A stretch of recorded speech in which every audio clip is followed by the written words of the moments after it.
Okay, and here we are with the Rainbird. I have station 2 running now. Station 2 is this red wire here, or green wire.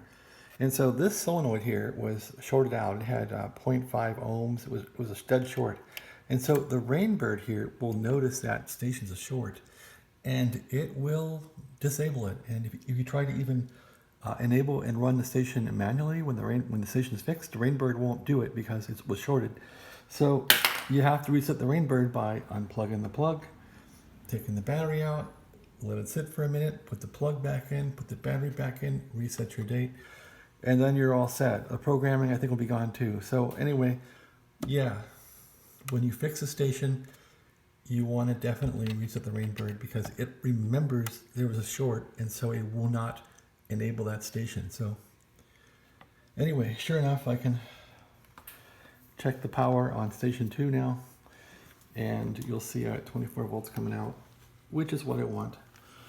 And that will prove that we have a running station 2. I heard the water valve out there kick, heard some water going through, so I know we're all fixed here. So let me see.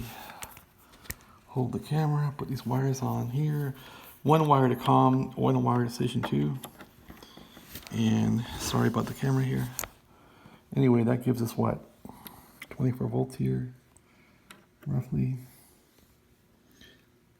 If I can get the wires on there again. The leads, whoops. Yeah, about 20 volts. So you get the idea. It's pushing out voltage. So happy, happy, happy. So again, if your solenoids were shorted or one of your wires is shorted, the Rainbird, at least this version of Rainbird, will definitely cause that to not be energized. So you got to take the Rainbird off, reset it so that circuit is not found shorted, and then reprogram it, and you're back in the races. Okay, so that's about it. If you got a bad solenoid, you better reset the Rainbird after it's replaced, and off you go. Thanks for calling. Thanks for watching. Have a great day.